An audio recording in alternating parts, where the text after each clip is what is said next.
Good afternoon, everyone, and thank you very much for coming along to our side event on diffusing carbon bombs. I'm Fiona Harvey. I'm the environment editor of The Guardian newspaper, based in London, but available around the world, of course, on the web. And I'm going to be moderating our panel this afternoon as we talk about carbon bombs. What are carbon bombs, you might ask? They are fossil fuel projects with at least 1 gigaton of potential carbon dioxide emissions. There are so many of these carbon bombs around the world that if they are exploited, we will go well beyond 1.5 degrees above pre-industrial levels. We will go well into the uncharted territory against which the United Nations Secretary General has warned us. So, what are these carbon bombs? Where are they? Where are the hotspots, priority regions? What can be done to defuse these carbon bombs, which is something we urgently need to do if we are to stay within the safe limits for our planet. First of all, this afternoon we're going to have an introduction to the global carbon bombs picture by Kjell Kühne from LINGO in Germany. Then we'll be having a virtual presentation brought to us from Daniel Ribeiro and Justica Ambiental of Mozambique. They'll be looking at the carbon bombs in Mozambique, educating us on those. After that, from the Stop ECOP campaign, we will have Dickens Kamagisha from Uganda, from the AFIEGO organization there. After that, we'll be hearing about diffusing carbon bombs under the new Colombian government. We'll be hearing from Liliana Avila of AIDA in Colombia on that subject. Finally, we'll be hearing about Indian coal and the carbon bombs there. We'll be hearing from Sumya Dutta, Bharat Yan Vigyan Jata, both from India. That will focus, as I said, on coal, which is often overlooked. Some people seem to think coal is on the way out. Not yet, unfortunately. After that, we'll take some questions and answers, and then I'm afraid I have to leave very promptly. So I will be keeping everyone very much to time for this session this afternoon. With no further ado then, I'll invite Kjell to speak to you. Thank you.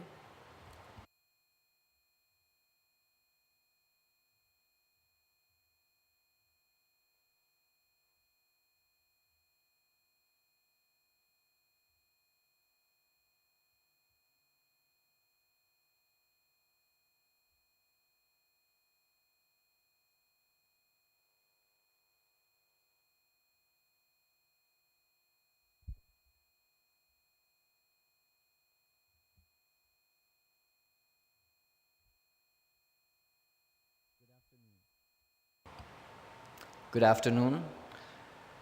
Thanks for joining us here at this side event about carbon bombs. I will give a very brief introduction to the topic, which is based on some research that we have done with colleagues. And the research started with the question, what are the biggest fossil fuel projects in the world? Because as we know, the climate emergency is driven by fossil fuels, so where is that, where are the priorities for that? And our definition of a carbon bomb is, as Fiona said, a fossil fuel extraction project that could over its lifetime emit more than a gigaton of CO2 emissions. And that is, if you were in Glasgow last year, the UK emits about half a gigaton per year. So this is double the annual emissions of the UK in just one coal mine or just one oil and gas field. That is the scale of these projects that we're talking about here. So we tried to figure out where these are, and we found over 400 projects around the world. About half of them are coal mines and the other half are oil and gas fields. And what was interesting to see is that 40% of the list are projects that have not started yet. So these are plans of additional fossil fuel projects. And we are in the midst of a climate emergency, and yet governments and companies are planning to almost double the amount of these gigantic fossil fuel projects going forward. We also asked whether this would be in any way compatible with our climate targets, and here you can see it mapped against the space at the top of this column, which is the what we have emitted so far, and this is what's remaining under what we call a carbon budget, and the carbon bombs and the oil and gas and coal in them by no means fits into that carbon budget. Where are they in the world? There's a big accumulation in China, another big accumulation in the Middle East and in the United States, and then there are a number of countries that have quite a significant amount, such as Russia, India, Australia and Canada. And in total there are about 50 countries in the world that have these gigaton size carbon bombs. We have published the list in order to enable the climate movement and climate policy makers as well to start looking that way and asking themselves, how can we defuse these projects? What should we do so that this does not go forward as planned? Now, if you need another argument why these shouldn't be going forward, we have been looking at the death and damage that is to be expected from these projects. And we have done that based on published scientific literature on the social cost of carbon and on the mortality cost of carbon, both articles published in Nature journal. And based on those analyses, every single project on this list will kill over 200,000 people over the course of this century and cause hundreds of billions of damages. And that is every single coal mine, every single oil and gas field on that project. And that is really quite a crazy situation, that this is the path we're heading still, and fossil fuels are not on the negotiation table. Shutting down fossil fuel projects is not what is being talked about here at COP. But to end on a constructive note, if we look at these projects, they're really huge and they operate on very long time scales. So preparing them takes many years and implementing them takes many decades. So actors preparing carbon bombs at the moment are betting on humanity continuing on this pathway for many decades into the future. And I just cannot see how that is going to happen. I think we will shut it down sooner. So our agenda is identify the carbon bombs. We have done that. The next one is to understand them better, where the weak spots are, where the fuses are to the carbon bombs, and then defuse them. And today we have come here to listen from some of the colleagues who are working on defusing them. And I encourage you to listen very closely and see how we can support these efforts and multiply them. Thank you.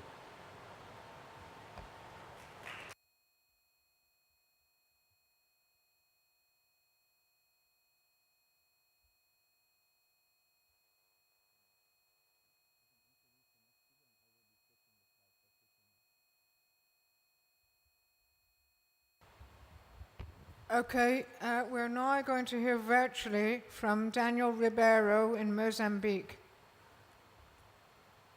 Can we manage that?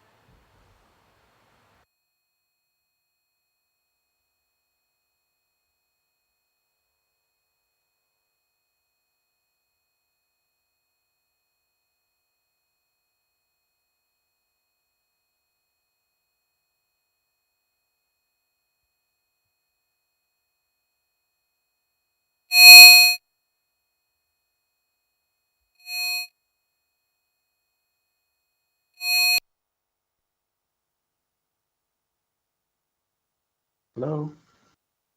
Can people hear me?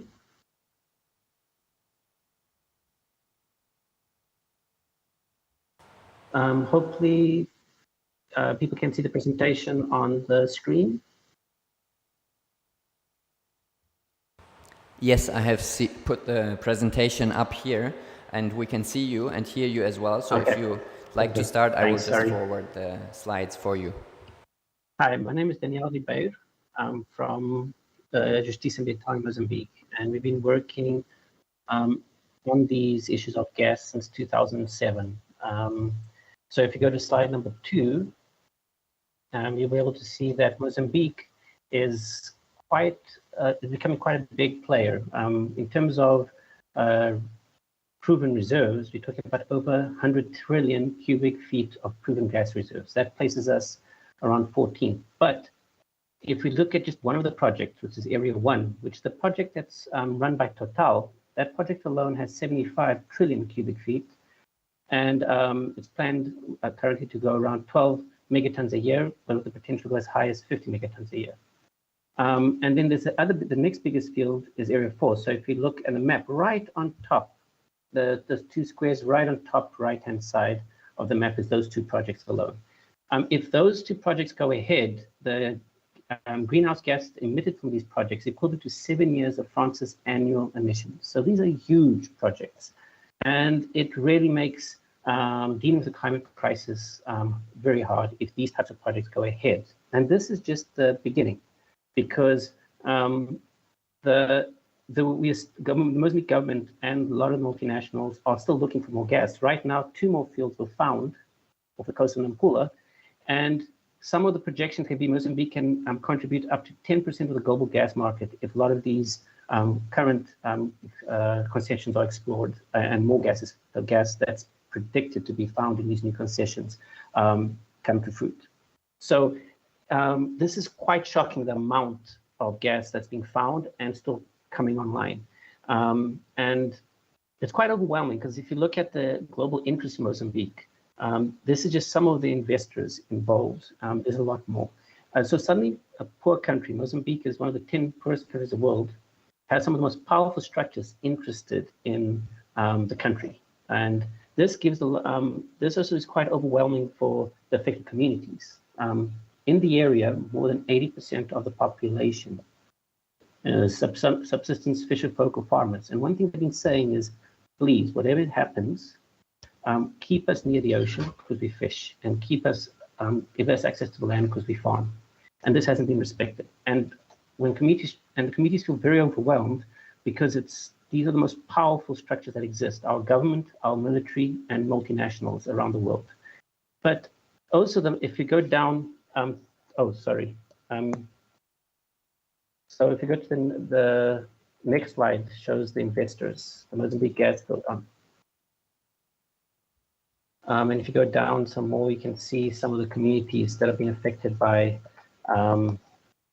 the projects. So unfortunately, I cannot see the screen from where I am. So so if you go to slide number 6 now, if we look at this, the same thing that is overwhelming is the number of countries and investors coming in is also what gives us hope, because from every country that is investing in Mozambique, there's an active civil society. There are groups that are showing solidarity and there's been some amazing initiatives. We've been linked up with civil society in the UK, Netherlands, France, Portugal, US, South Africa, and many more other places. And that's where the hope comes, because we need these global processes. We need to fight these global powers. We need to connect the civil society.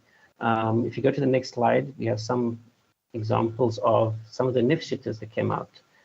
So we've had court cases, some of the funding, highlighting the lies around the climate issues.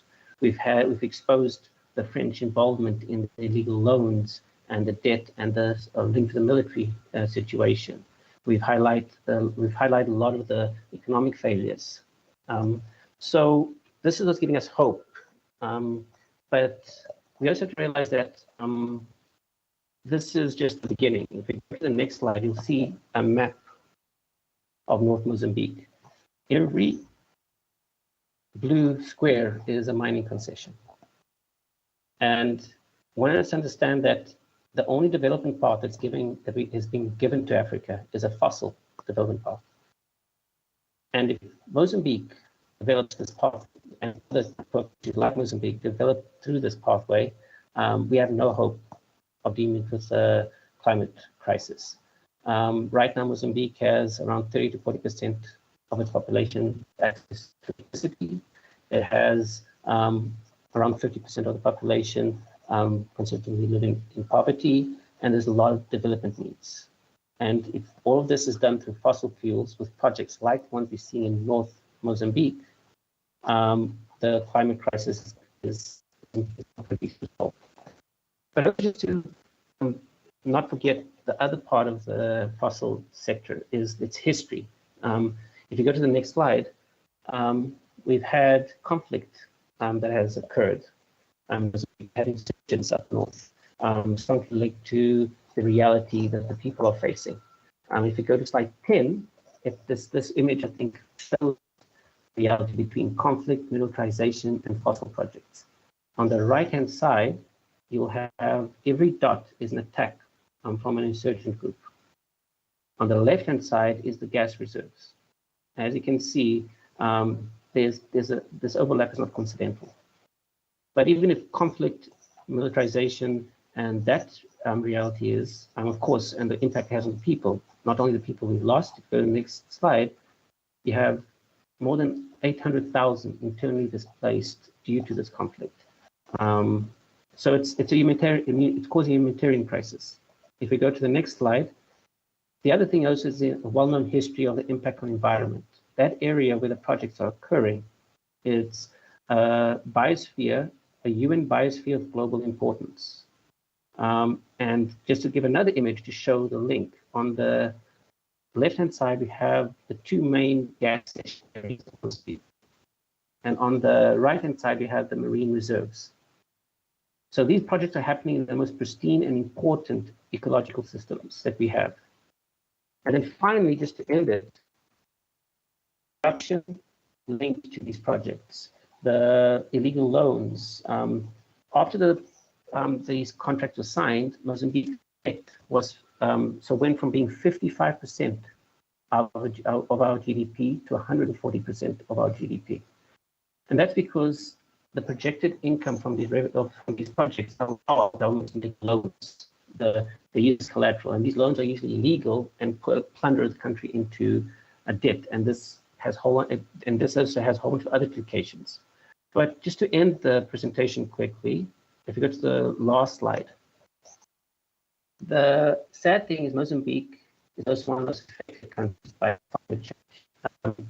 Over 40% of our land area is low-lying. We have a long coastal line, almost 3,000 kilometers long, that's adjacent to one of the oceans with the highest sea level warming. And 9 of the 15 basins in Southern Africa pass through Mozambique. And just to give the numbers of these impacts in perspective, the 2019 Cyclone Idai, Cyclone Kenneth, and the flooding in the Zambezi Basin cost Mozambique from indirect and direct impacts $3 billion.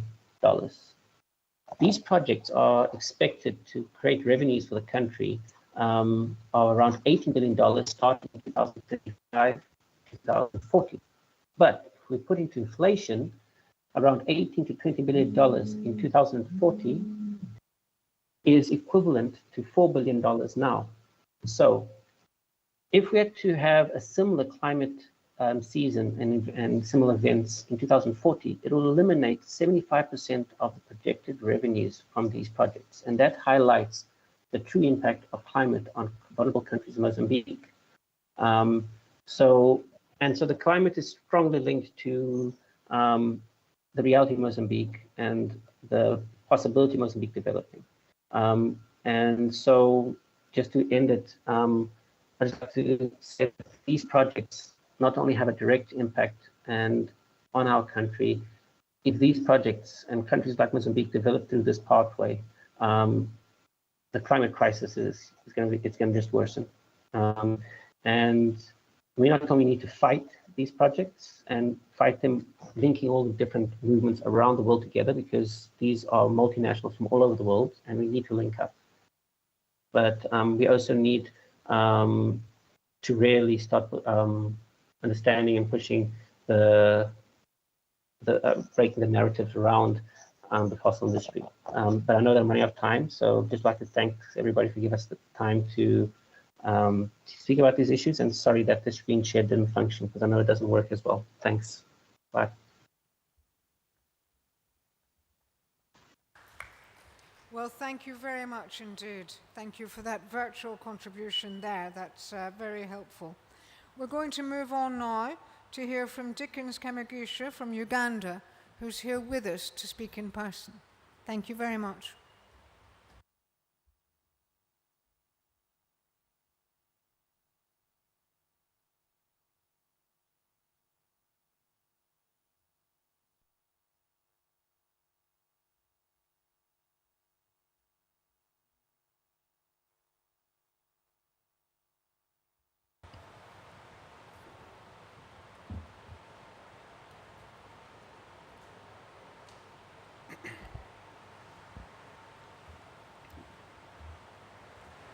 Good evening, good afternoon.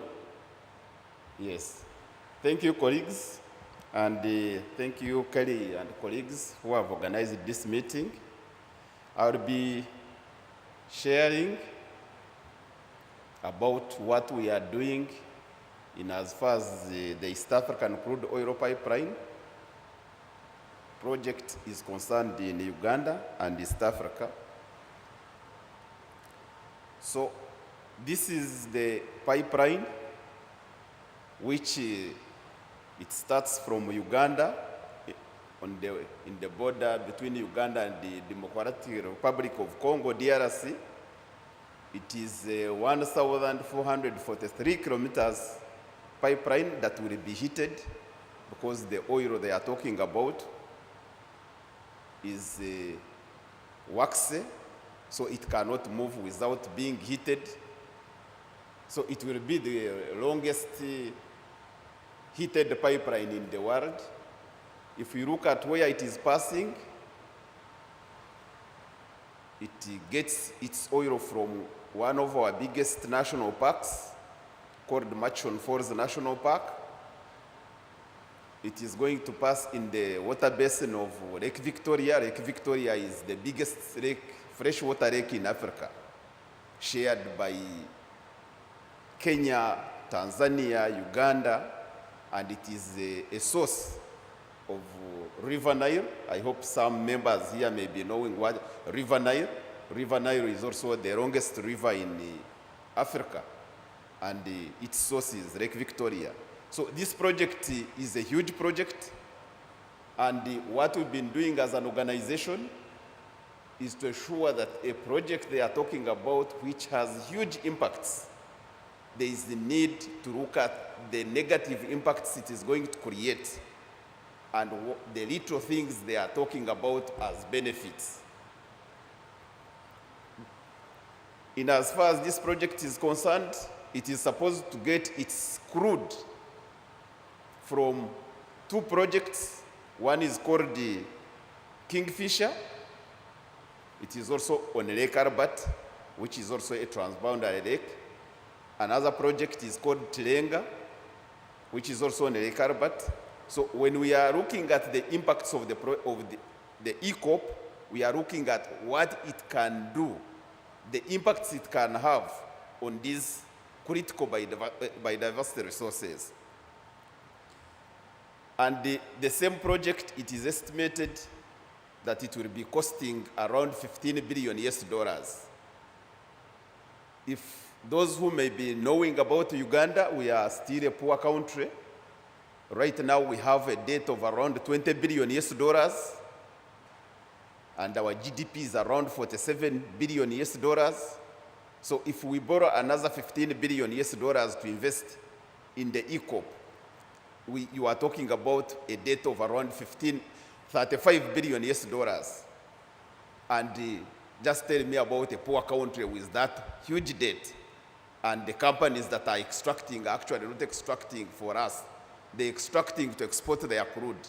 So we've been saying there is no way we can allow these companies to come and do this havoc in our country, take their oil, and what remains for Uganda is the damage to our national parks to our rivers, to our lakes. So that's what we are engaging on with government and with the companies, that we don't need this project that is going to cause havoc to our country. If you, again, this is like a highlight of the critical biodiversity that is, and the futures of this project. We've been asking the government and the company that is mainly trying to do this project is Total Energies from France. And we've been asking, how are you going to assure that if we have our 70% of our national parks, we have 8 out of 15 central forest reserves in this area, that you are going to protect them? And they haven't explained. Instead, when you ask, they will come and say, don't speak. You will end up in prisons, you will end up in police cells. So instead of having a discussion with you, they will say, don't say anything. Right now, since 2019, Total Energies and the government of Uganda have been trying to acquire land from communities. And the 3,900 households. A household in Uganda is, on average, is around 7 people. So you are talking about 3,900 households in Uganda alone. And this pipeline covers 196 kilometers on the side of Uganda, 296. Then over 1,000 kilometers are in Tanzania. So in Uganda alone, 3,900 households are affected. From 2019, they said, don't use your land to build houses, to plant long perennial crops like coffee, like bananas, and up to now, most of them have not been paid. There are a number of households that no longer have capacity to take their kids to school, that can take their people when they are sick to health centers.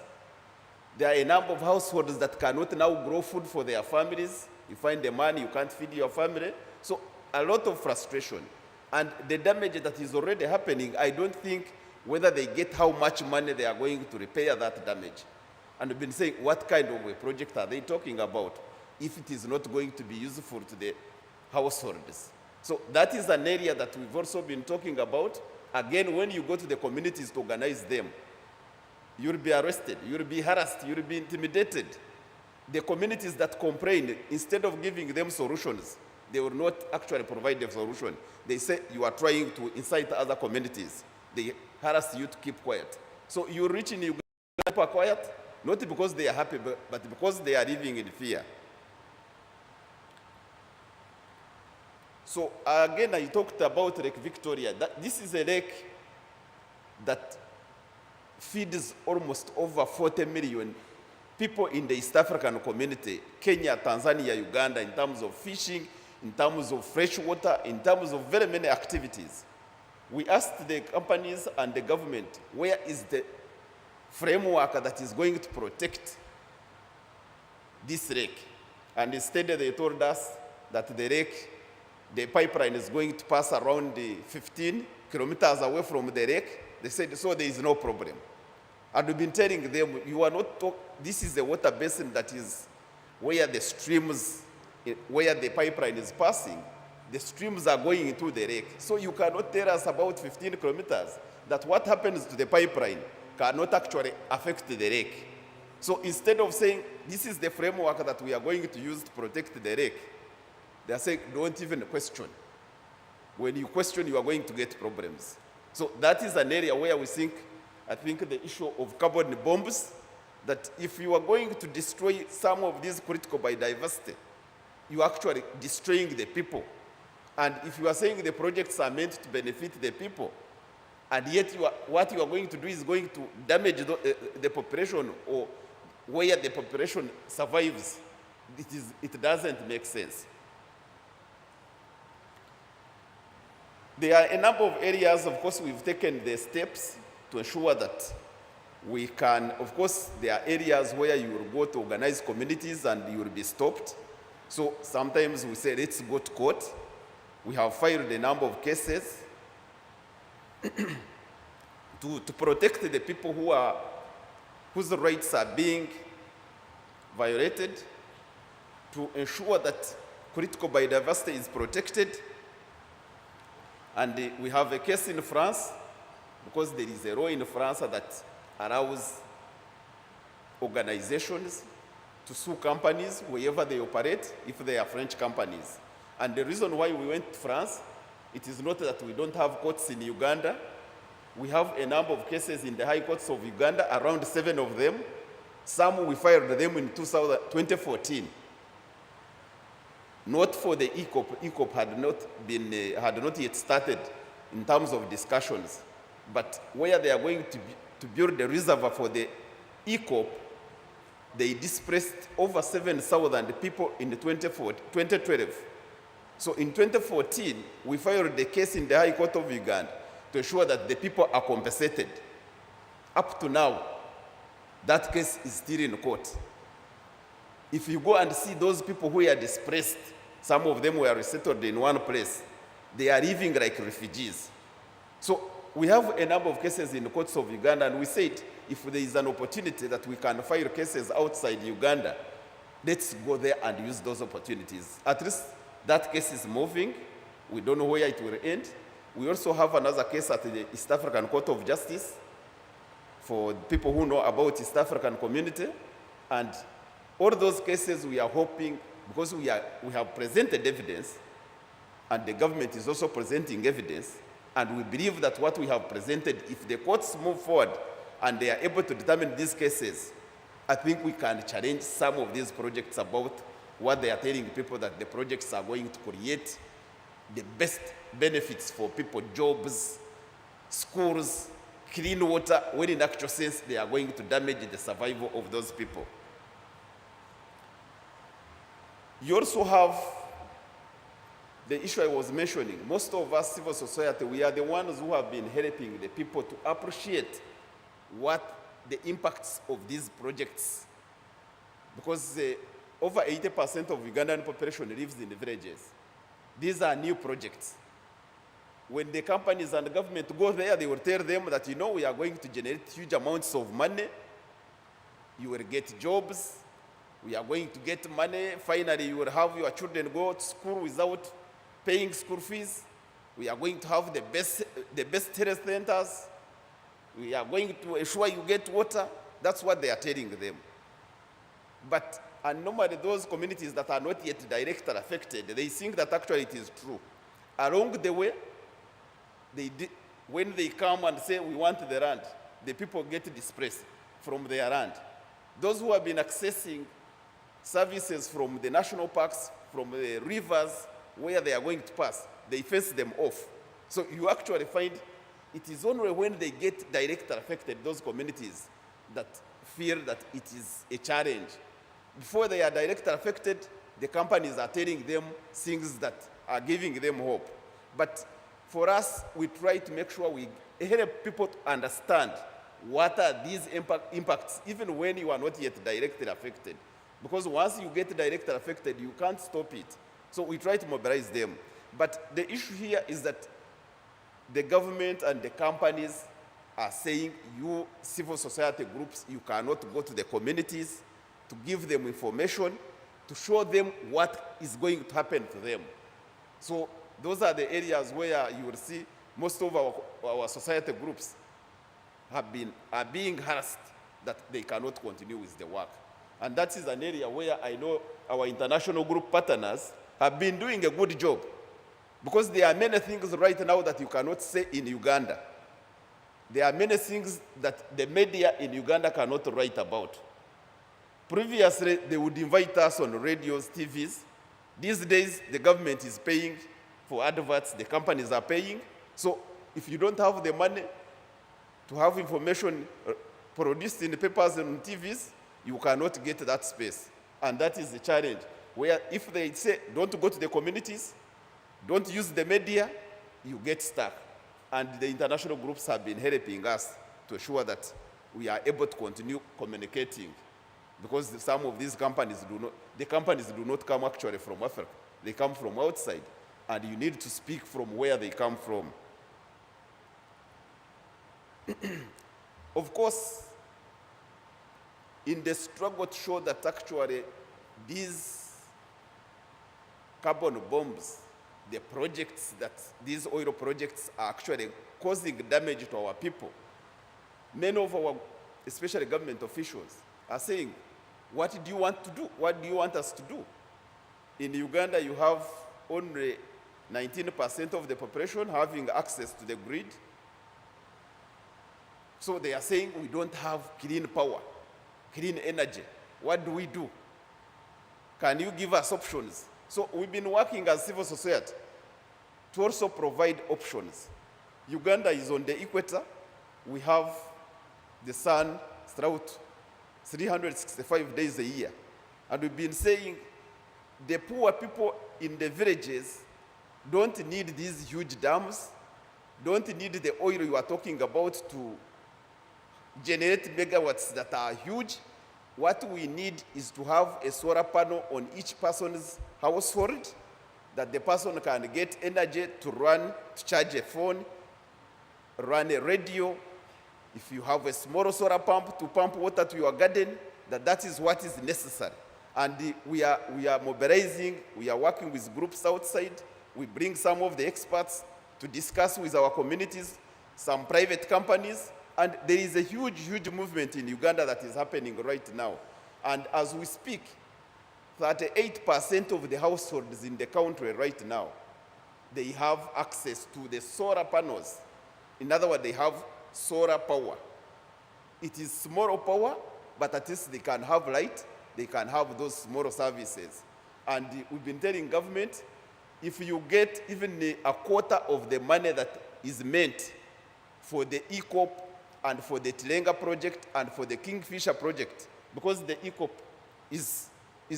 cannot be separated from those ones. If you get just a quarter of that money and invest it in off-grid solar, almost everyone in Uganda will have clean energy, and we can be able to make our people better. Thank you very much.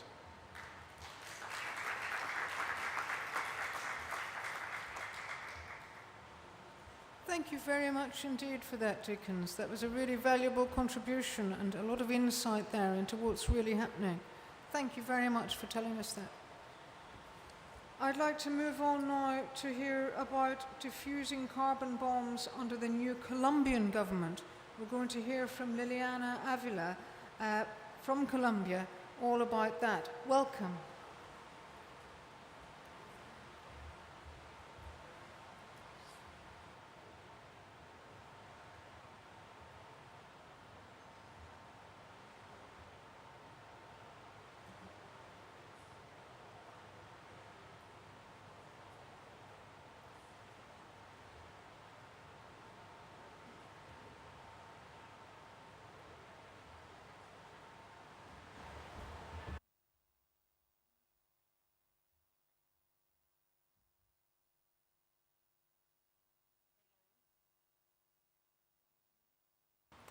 This one is working. Do you want to use this one?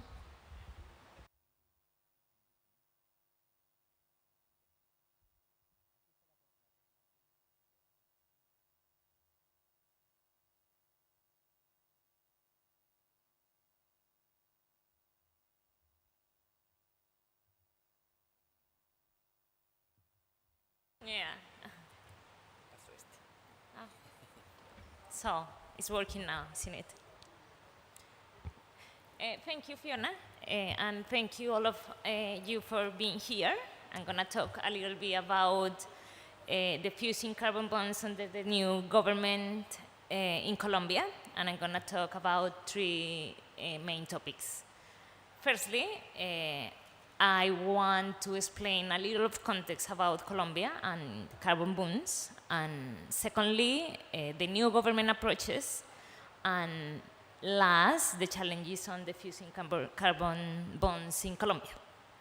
Well, let's talk about a little bit about the context in Colombia and carbon bonds. Colombia is one of the largest coal producers in the Americas. The country has the 53% of coal reserves in the continent.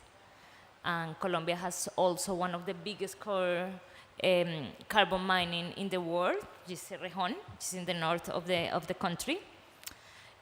But Colombia energy system is not based on coal. We actually export more than the 90% of the coal to Turkey, Chile, South Africa, and Europe.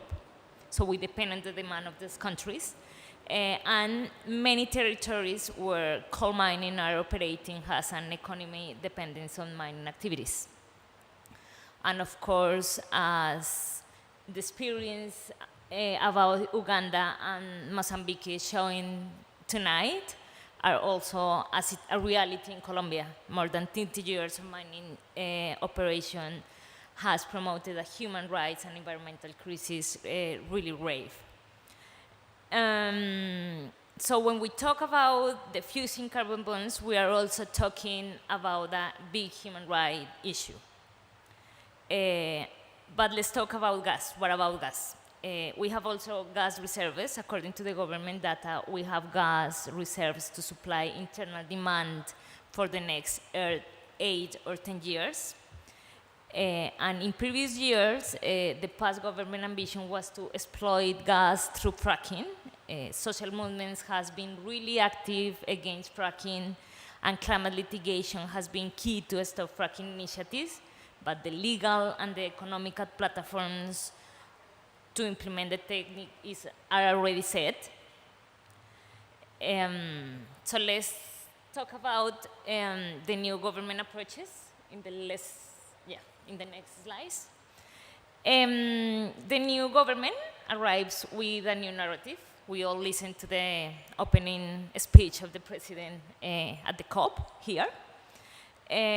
And the new president commitment in his campaign were about undertaking a gradual desescalation of economic depending on oil and gas, not to grant any new license of hydrocarbon exploration during his 4-year mandate, and lastly, to halt all pilot fracking projects and the development of offshore fossil fuels. Of course, it's a really important announcement, and it's a new government. There is actually 3 months government. So what has happened during these 3 months officially? Firstly, there is a formal announcement on stopping fracking. The Ministry of Mining has announced a draft of transition energy program. The Ministry of Mining also has promoted a social civility dialogue to define the road to a just transition in Colombia, which is an official document and has been created with a lot of participation of a lot of background organizations. And also the government has made calls to the mining sector to focus on transitional minerals. And lastly, the government has also made calls to recognize, to renegotiate a free trade agreements based on economy extractive activities. So, of course, there are great news. We have so many hopes on Colombian leaderships to promote energy transition by diffusing carbon bonds. So let's see in the last part of my presentation some challenge that we have already identified, and actually the government has also mentioned it.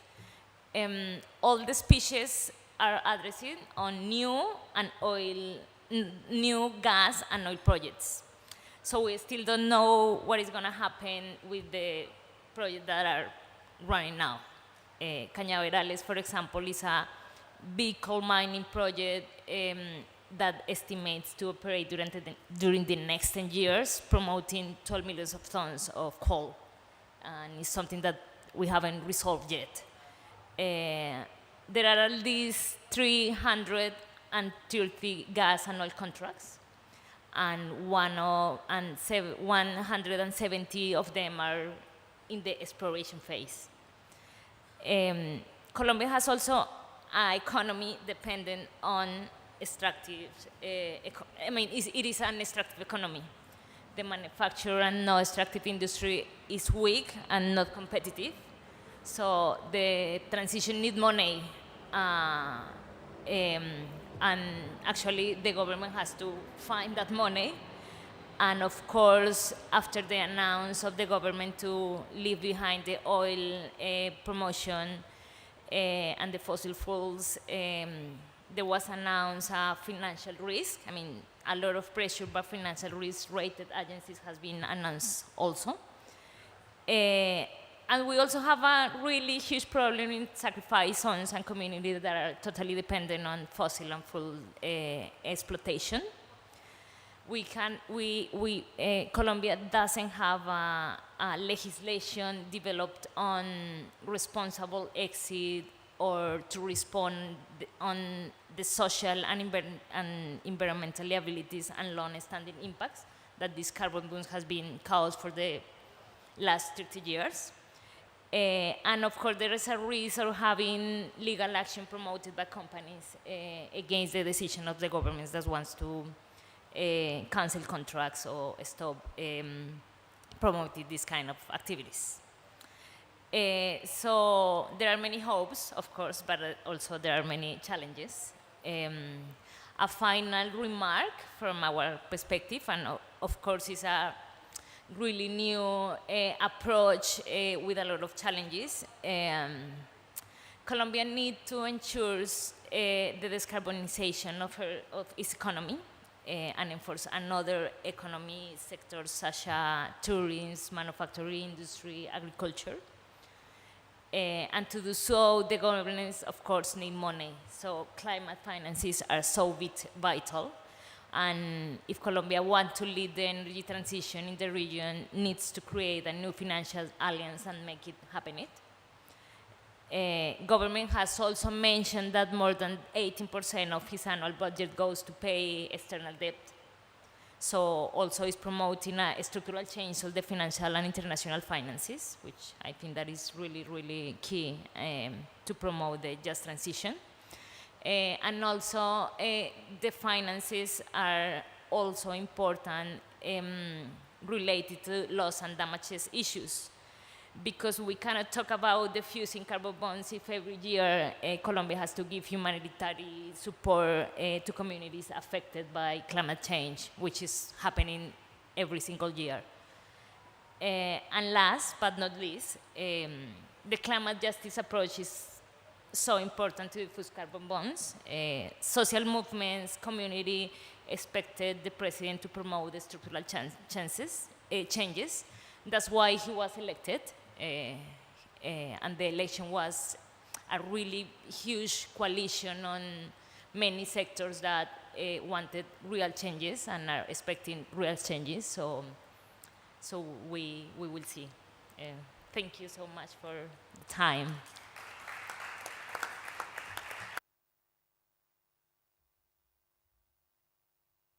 Thank you so much, Liliana. That was really excellent. Thank you very much. That was a great presentation there. Yeah, very important for us to hear from Colombia. Thank you. I'm going to move on now. Some of you may think that we have 2 more speakers on our list, but let me just warn you that our final speaker, who was supposed to be talking to us about defusing Russian carbon bombs, that was Svetlana Romanko from Razom We Stand from Ukraine, unfortunately is not able to be with us this afternoon. So the final contribution that we'll be hearing from is going to be on Indian coal carbon bombs. Now, is your microphone working, or where do you want to go?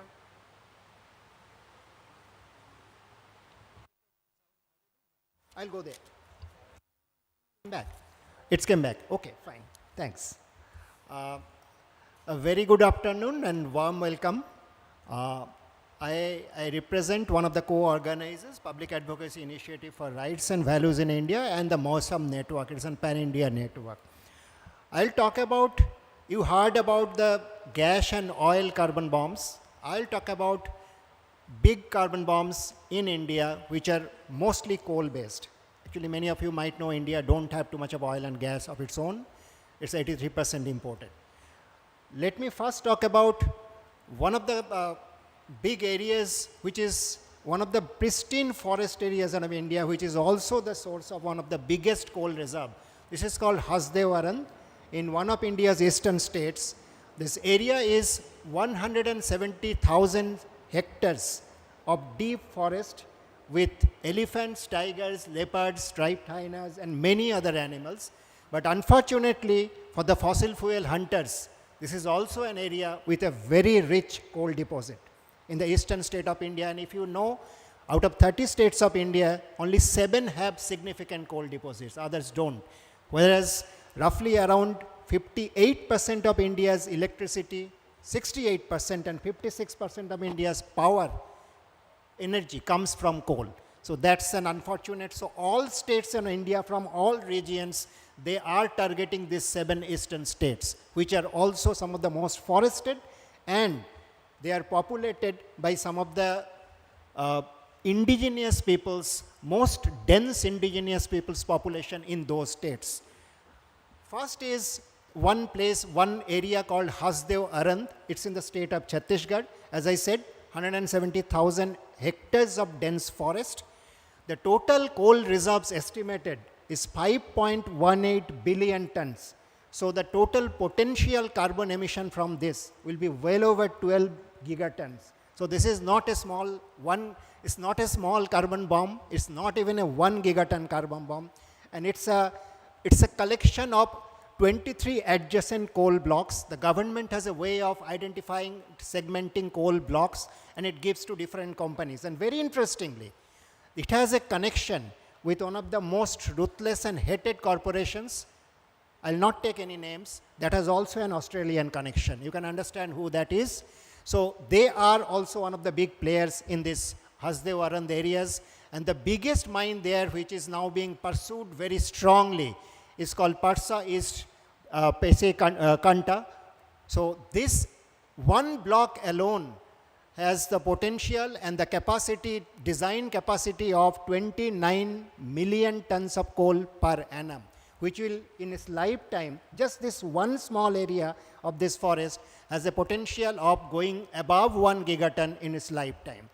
This area is populated by one of the very fierce tribal, the Adivashi people we call the indigenous people. They are also called in the government parlance tribes, scheduled tribes. This is in the Constitution of India. They are given protection. The forest areas are given protection. And when I'm talking about this carbon bomb and India's projected coal mine expansion, I request you to keep in mind, behind your, maybe back of your mind, that in Glasgow, Indian government pledged that they will reduce their projected carbon emission by 1 billion tons. And in Paris, in the NDC that India submitted, India pledged that India will increase its carbon sequestration through afforestation and forest densification by 2.5 to 3 gigatons. These are the backgrounds of Indian pledges. What we are doing is completely different. So this forest area, which is again one of the richest, and this is supposed to be one of the biggest coal blocks all over the world. This, I'll now come to the area, what is happening on the ground, what people are doing, and what happened very recently. As the area is populated by indigenous people, and as I said, this Gond indigenous people, we call tribes. The Gond tribe is very fierce, and they fight to the end. So this fight was taken up 10 years ago. We helped them in mapping and assessing things, and in the fight in many different ways. We won't want to go into that. But what happened after that, in the last 3 years, when this particular corporation, which has an Australian connection, came in a very big way, the whole state erupted in protest. The whole state of Chhattisgarh, it's an eastern state of India, which is largely dominated by indigenous people's population. They erupted in protest. Over the last 1 year, thousands of school children, citizens, indigenous people, women, they were on protest on the street. And I'll give you one good news. Late last month, in October, the first state government was forced to cancel the permission. That's a temporary victory, but I think they deserve a very big kudos for that. The second carbon bomb I'll talk about is very new.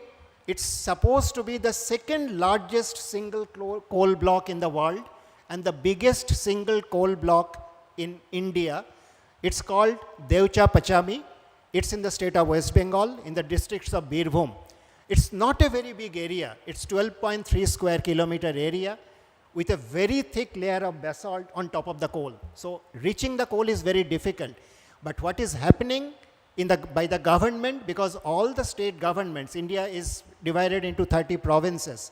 So all the provincial governments are trying to get their quote unquote energy security within the boundaries of their states, not even in India. And the revenue that comes out of the coal royalty, that's one very big attraction. So this Devcha Pachami block, this has an estimated coal reserve again of 2.1 billion tons. That means again in its lifetime, if the entire coal is exploited, it will lead to 4.5 to 5.5 billion tons of carbon dioxide emission. So here also the area is thickly populated. 90% of the population depend on agriculture and forest product collection in this area. 90% of the households in this area. There is a strong presence of another indigenous peoples category, which we call tribe, is Santals. Santals dominate in these areas. And one good thing is the protest started early, much earlier than even in the Hasdev forest. Protest started very early because groups like us who got information of what is happening, many of the groups just connected the local people with what is happening, what is the plan, what are the implications of this mining. So the Santal tribes or the indigenous peoples groups, they came out in protest in huge number. And in this place, the protest is led majorly by women, the women of the Santal indigenous people. Most of the protest, and they don't come without anything. They don't come with bare hands. They come with sticks, bow and arrows, and axes. So that's the kind of resistance that is building up in Devcha Pachami, and that's the kind of resistance which has stopped, at least for the time being, the government going in for the largest Hasdev mining. To finish quickly, I'll go quickly into a third aspect, which is not one single coal carbon bomb. As I said, India has these pledges of reducing its carbon dioxide emission by 1 gigaton and increasing forest cover so that another 2.5 to 3 gigatons is sequestered. But India has 99 new coal mines in the pipeline with a total capacity of 433 million tons per annum per year.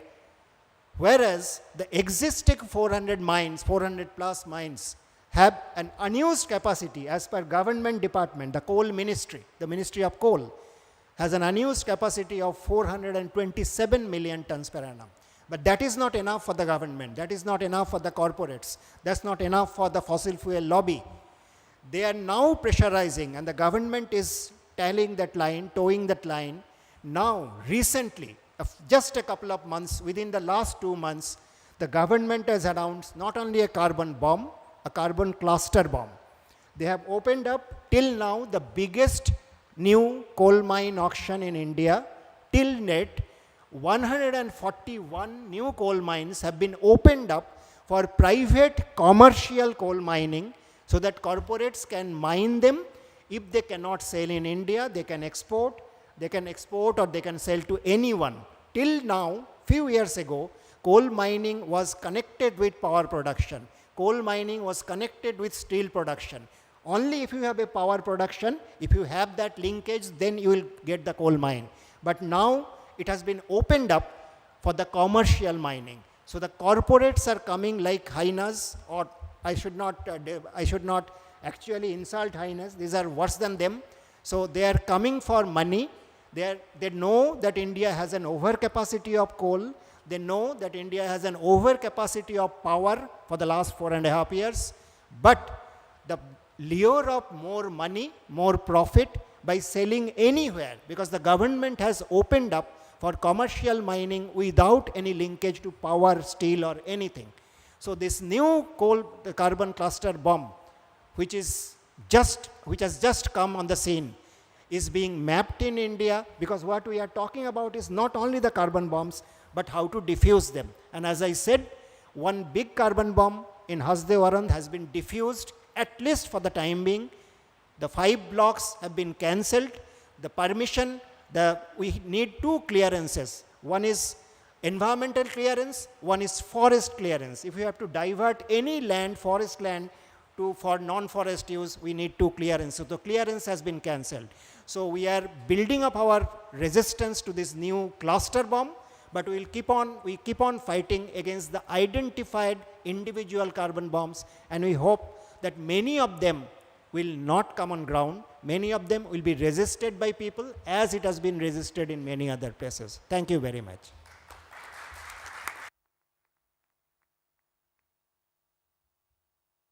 Excellent. Thank you very much. We're very, very pleased to hear from you there. That's very important to hear from India on this. And in fact, something that strikes me, above everything, how shocking all of this is, how shocking these developments are, not just for the global climate, but also locally for the people involved. And also what strikes me is how brave are the people who are opposing these developments at a local level, showing astonishing bravery there, which we should all pay tribute to. Well done. And I'd just like to move on. I did say we weren't going to hear from Svetlana. Actually, we do have a video. She can't be here in person, but we do have a video. And when we're talking about bravery, I think we also have to pay tribute, certainly, to the people of Ukraine at the moment. So I'm very pleased that we are able to hear from Svetlana after all. Thank you.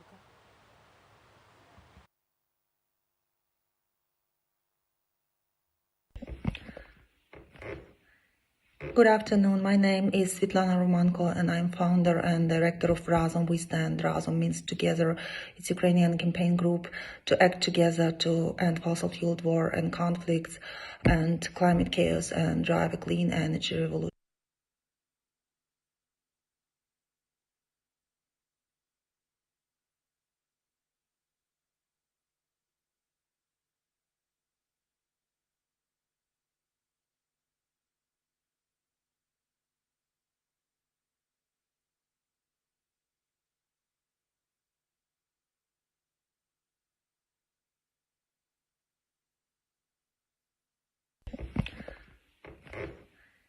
Good afternoon. My name is Svetlana Romanko, and I'm founder and director of Razom We Stand. Razom means together. It's a Ukrainian campaign group to act together to end fossil-fueled war and conflicts and climate chaos and drive a clean energy revolution everywhere in Ukraine and globally. So I would like to speak about carbon bombs today, and first to speak about Russian carbon bombs. There were 41 carbon bomb fossil fuel projects in Russia as of 2022, and of which 23 had yet not started extraction. In total, these projects contain above 120 billion of CO2 emissions if activated, and the United States is the largest investor in Russian carbon bombs so far. So just saying explicitly that dozens of foreign large financial institutions are either crediting or investing in companies operating Russian carbon bombs, thus providing essential capital for these projects to operate and fuel the war and climate change. We know how to solve these problems, and first of all, we need to stop subsidizing fossil fuels, including stopping business as usual with Russia, which subsidizes its fossil fuels and creates huge profits for companies exporting them. For that purpose, we will need international collaboration to phase out fossil fuels everywhere by defusing Russian carbon bombs first and then go into global carbon bombs refusal as well. And investment in clean energy will save the public $trillions in the future, and leaders must instead spend that money on a clean energy revolution, and especially when rebuilding Ukraine to make it a model for decarbonized new world, a new inclusive economy that won't kill anyone and will create incentives for the renewable energy transformation. Financial institutions that are serious in commitments to their values should donate whatever Russian fossil fuels assets they still own to a new trust fund for peace and climate stability that could help rebuild Ukraine with renewables rather than 20th century energy technologies.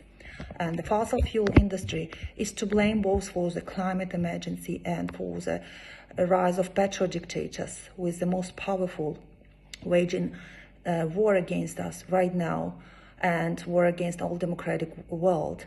Yet dirty fossil fuel money has to be excluded from politics and decision-making, and CEOs of oil and gas companies who reaped record profits on the global trade with Russian fossil fuels right now should be prosecuted in their complicity in the war crimes, and governments should be taking over the fossil fuel industry and strictly regulating it in line with climate science and internationally agreed targets. Climate policy should not be dressed up to appease oil and gas lobbyists. Thank you so much. Stand with Ukraine.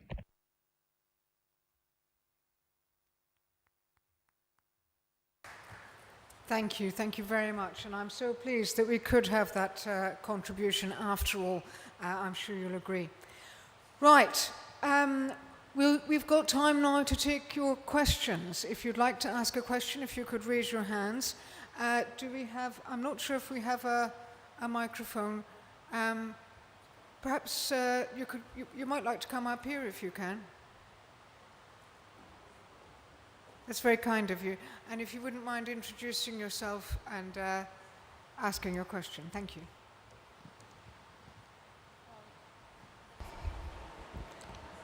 Thank you so much. My name is Nyanjura Doreen, and I come from Uganda. I'm a human rights activist, but most importantly, I'm an activist for women and the downtrodden women. I was very touched when Dickens was making a presentation, because what he said is what many Ugandans are not able to say. What he said is what many NGOs have shied away from talking.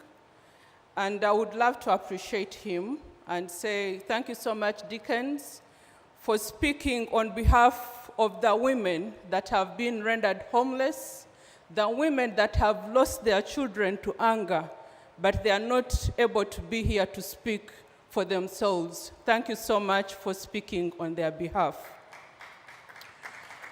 When Dickens was making a presentation here, I kept asking myself how far he's willing to go. Probably what he didn't tell you, he talked about other Ugandans that have been arrested, other Ugandans that have been detained, and he forgot to talk about himself because he has also been arrested, he has also been detained. It's my prayer that he does not give up on the lives of so many millions of Ugandans that are going to suffer, the lives of so many millions of Ugandans that are going to be affected by this. And probably to ask him a direct question, Dickens, how far are you willing to go? Are you ready to lose your life for this cause? Because what is happening, you cannot even go to a radio station or TV station to talk about this. The few that have attempted to come out, we all know the outcome. So how far are you willing to go for this cause? Because it involves a lot of risk. Thank you so much.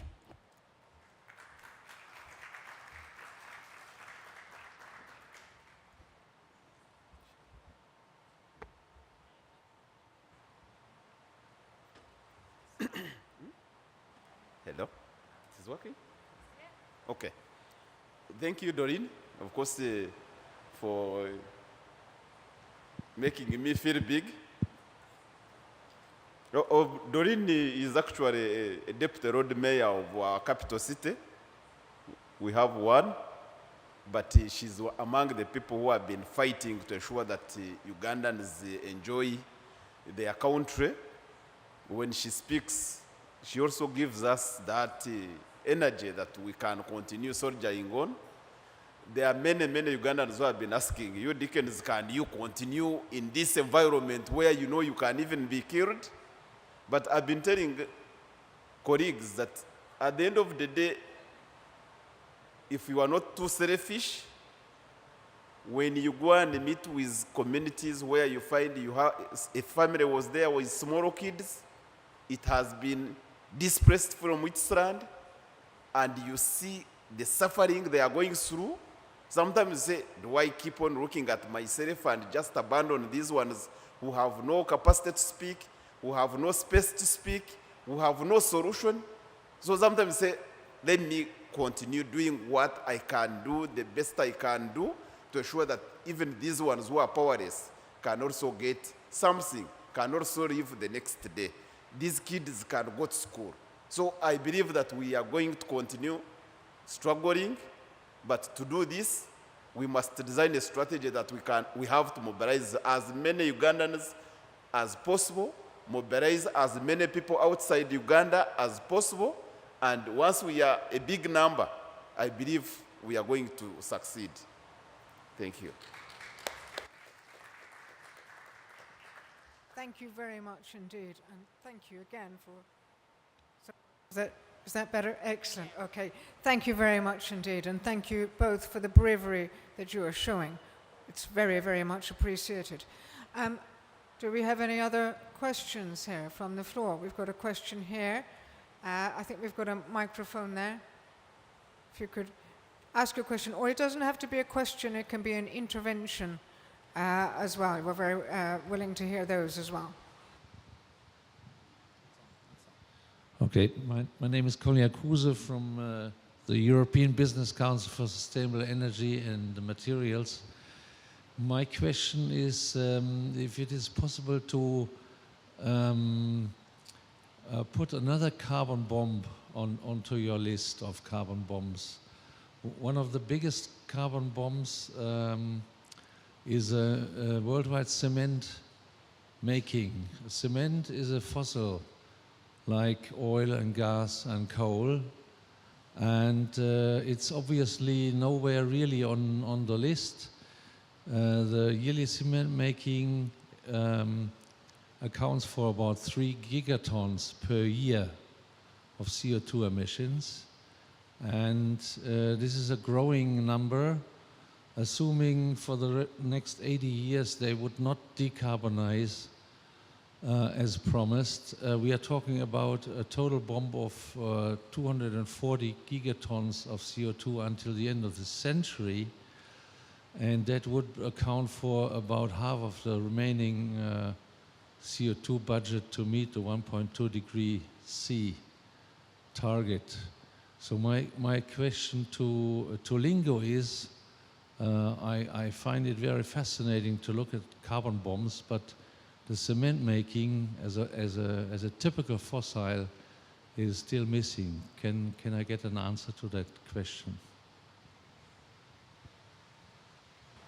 Thank you very much. Go ahead, Kjell.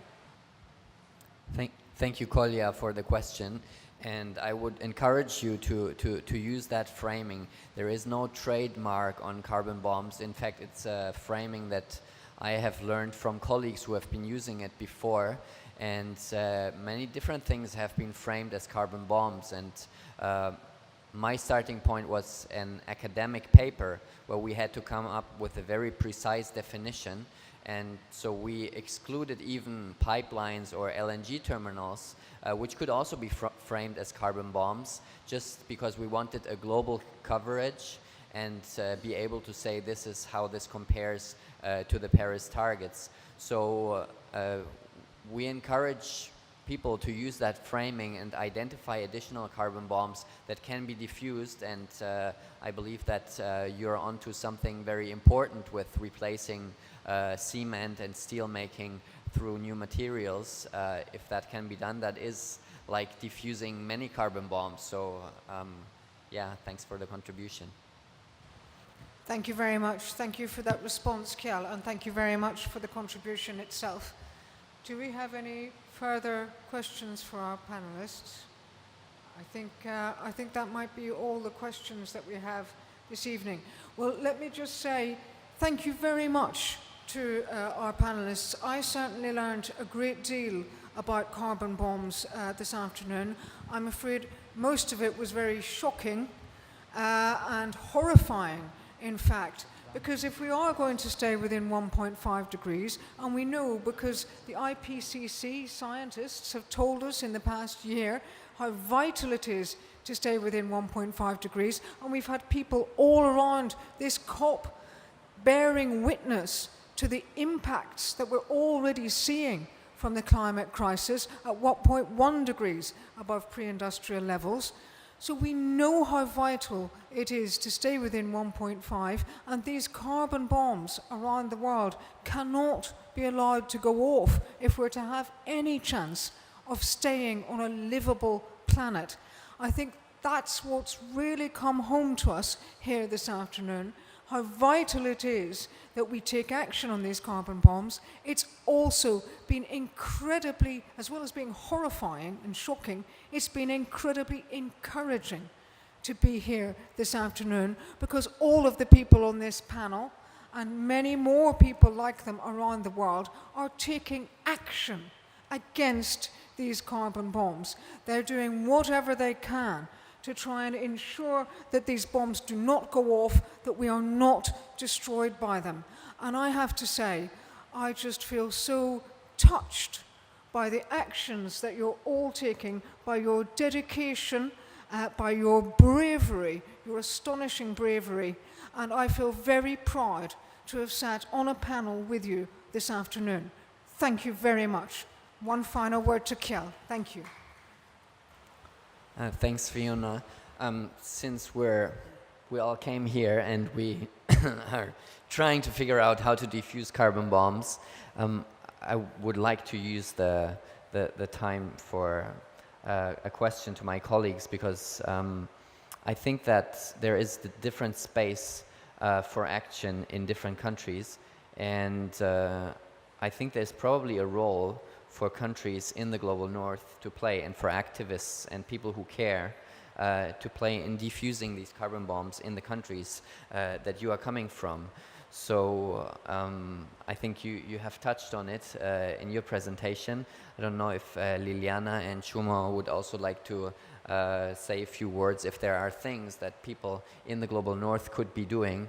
Fiona's from the UK, I'm from Germany. You know, there's lots of people around. If you look at the list, it looks like, okay, Germany has 2 carbon bombs, 2 lignite mines, which I'm very much ashamed of that we keep them open. In the UK, it's a fracking area that has been in the news recently with some back and forth. But that's a small part of the list, and then there are many projects in your countries. Is there something that we can do in the global north to support these struggles for diffusing carbon bombs where you are at? Thanks, Kjell.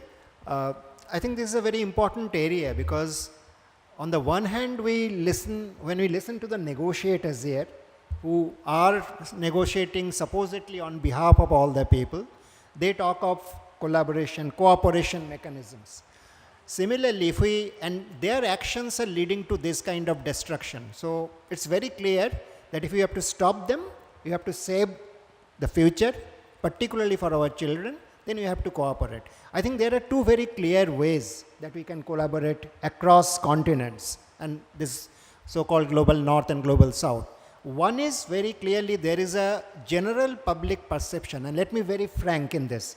There is a general public perception in many of the southern countries that, okay, when we are getting these benefits of energy, more consumption, the northerners are actually not doing enough. They are just pointing at us. So one very clear contribution the northern societies should do and must do to dispel this, and there is very clear rationale behind this, to put the focus on their own countries, on their own societies, and show that yes, we are not only pointing out to India or one African country or others, but we are doing much more than that in our own countries, which is unfortunately not happening. So that's one very clear ask which will help change the public opinion. Forget about only the civil society and the movements. There is a larger political society out there which is somewhat different. The second very critical role that the northern groups at least can play is supporting some of these struggles, and in that I have to be very clear. In many movement groups, there is a clear red line of not being seen and not accepting anything from outside the country, because there is a very clear danger that the governments and others are catching on to this. So this has to be indirect. These mechanisms have to be found out. There are mechanisms, there have been supports for struggles and movements, but indirectly. I think that's the second ask, that second demand or second requirement that's there very clearly.